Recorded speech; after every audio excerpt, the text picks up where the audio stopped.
More on this now with Brian McKeon. He's former Deputy Assistant to President Obama and former Acting Undersecretary of Defense for Policy.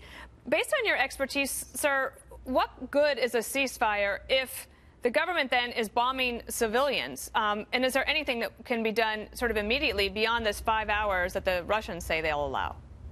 Well, the ceasefire obviously is not worth anything at the moment as long as the Syrians are not complying and the Russians are not using any of their leverage over Bashar al-Assad to get the ceasefire working. So for the moment, it's just an empty gesture by the Security Council, and it's going to take pressure from Syria's patron in Moscow to make something happen. Take a listen to Ambassador Frederick Hoff. He was the former envoy to Syria. He was on TV last night.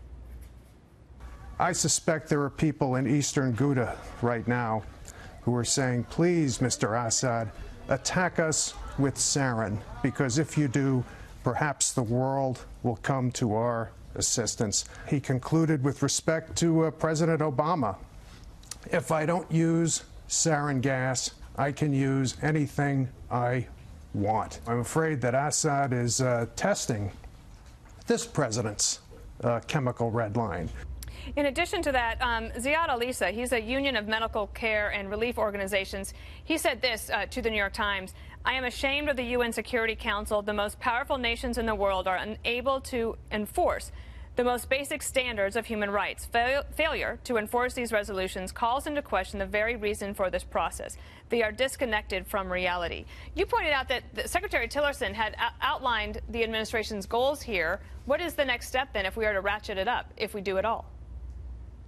Yeah, the Secretary gave a pretty good policy speech 5 weeks ago, but the administration needs to back that up with a lot more muscle, both diplomatic muscle and funding on the ground for stabilization in the areas that were liberated by ISIS. But the crisis right now in eastern Ghouta is unspeakable carnage against the civilian population. The Russians and the Syrians, they don't distinguish between the civilians, the moderate opposition, and the terrorist groups. They're going to bomb any targets they see as legitimate. They ran this play in Aleppo 15 to 18 months ago. And absent pressure on Russia and pressure on Syria from Washington and the other major powers in the world, this carnage is unfortunately going to continue. Do you have an opinion on whether the president has all the authority that he needs, either under the Constitution or under the 2001 authorization to use military force, if he were to decide to take action? Or do you think Congress needs to act to provide him more leeway? I think it would be useful for the Congress to step forward and provide a new authorization for the use of military force generally, both with regard to some of the ISIS branches around the world. We're a long way from 2001 and the authorization after the 9/11 attack, so I think it would be useful for Congress to step in.